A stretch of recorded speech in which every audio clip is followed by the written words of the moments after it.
Hi everyone, myself Krishna Raj, and I'm from AVD. And I did my graduation in Hindustan Institute of Technology, Coimbatore, in BE Automobile Engineering, and passed in the year 2021 with 77%. After that, I would like to switch my career into IT sector. So my friend referred me here to do a software testing course.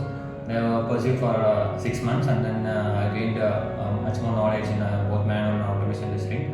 Especially, Pedro sir taught me manual testing. So he'll be teaching us in a very friendly manner, and then he will teach every concept with real-time examples, so we can easily get to know that concept easily.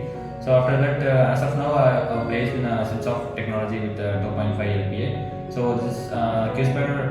For my knowledge, QSpider is a very good institute for learning these courses. So we can make use of QSpider and we can get placed easily. So thank you for your support for both HR team and then coordinators. So special thanks to Mr. A.R. Pedro, sir.